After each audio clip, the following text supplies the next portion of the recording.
Afternoon, Mark from The Lawnologist. I thought I'd just share with you the beginning of another case study that I'm working on. I've picked up a huge lawn. It's about 1,400 square metres, and it was an old piggery. It hasn't coped well with the drought, and consequently it is infested with weeds. Every weed you can think of: thistle, plantain, speedwell, creeping buttercups, you name it, it's got it. Loads of moss, really poor subsoil. We're in a part of North Essex that is notoriously quite gravelly, and it's my job to turn this around for summer. So I'm going to flip the camera around and just show you what I've inherited. Yep, so here we go. This is what was once part of a lawn. Have a look closely. We've got hogweed, nettles, all sorts going on here, loads of geranium type plants, and pretty much that's throughout. There's patches of grass further down there on the lower level, but over here it's particularly bad. And this is the living area, and this is the bit we're going to work on. So the plan is the whole lawn is going to get a weed treatment, and I'm going to get looked after and fed. But in particular, this square here, we're going to renovate in spring. But before we do that, we need to get on top of these weeds, get the grass in better health, and see what we're left with before we can even think about taking a scarifier and aerator to this lawn. We can't even see how level it is. So stick around, and I'll be posting regular updates to show you the progress and how we're getting on. But as it stands at the moment, it does appear to be a Herculean task. A Herculean task it may be, but one that is right up the street of the Lawnologist. I love working on lawns like this. I love turning them around. I love being able to turn it from an absolute bed of weeds into a lovely lawn that can be enjoyed by a family. So like the page, stick around, follow me, look for updates, and let's see where we're at by spring next year.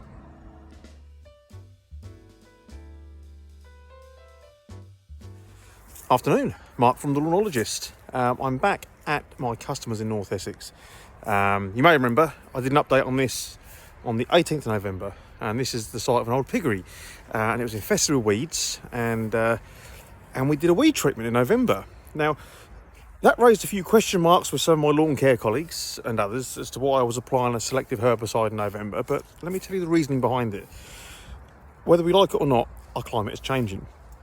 November was really warm, and as such the weeds were still metabolising, they were still growing.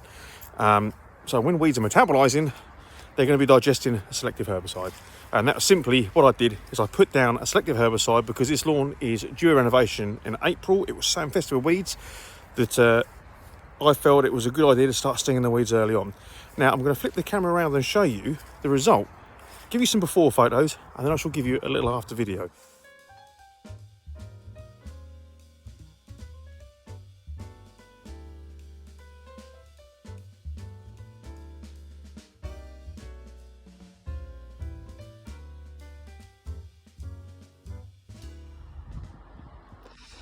So we can see that where this was once totally infiltrated by weeds, we have now broken the back of it.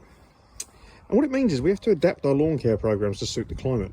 If we're able to set down selective herbicide in November in order to get the results we need, then so be it. As long as we're responsible with it and we take care of our surroundings, then I don't see any harm in it. Today, this lawn's had actually some organic soil conditioner put down to try and get some life back into the ground, ready for the renovation. But compared to where we were, we've certainly broken the back of some of those weeds. Still a Herculean task. This was the site of an old piggery, but it's right up the street of the Lawnologist. And all being well, come the beginning of summer, we will have a lovely formal lawn here. Thick, lush green, same type of grass all the way through, and no weeds.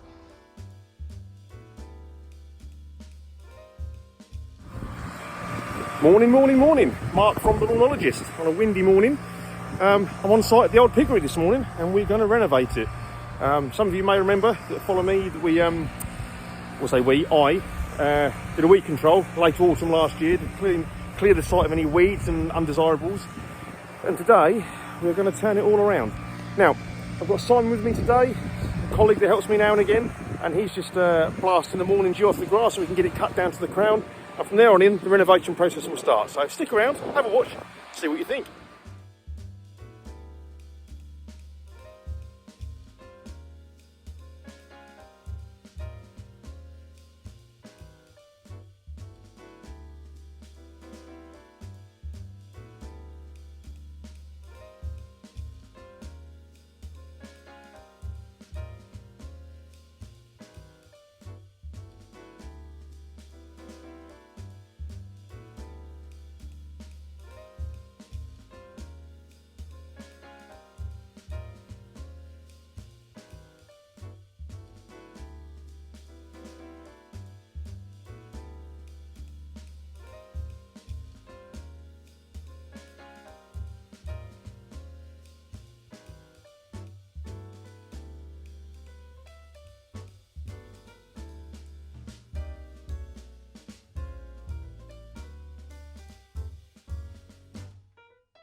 And that's the renovation for the piggery complete. If you look behind me, looks like the Battle of the Somme has taken place, but in 8 weeks I expect this to be a lovely, look at the state of me, a lovely thick lush green lawn. See you later.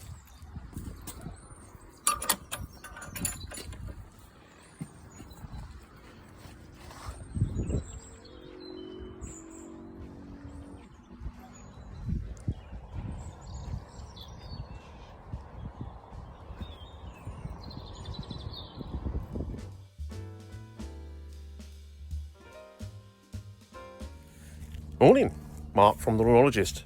Do we remember the old piggery?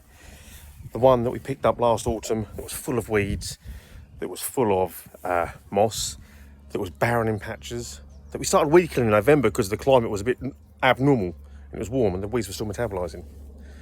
Then we renovated it about 5 weeks ago and now I've revisited. So let's have a look and just see what we've done so far. Now, it's still early days and whilst it looks good, it's still a bit patchy, needs a bit of work. But it just goes to show that with the right foundational work, you really can transform a lawn. Check it out.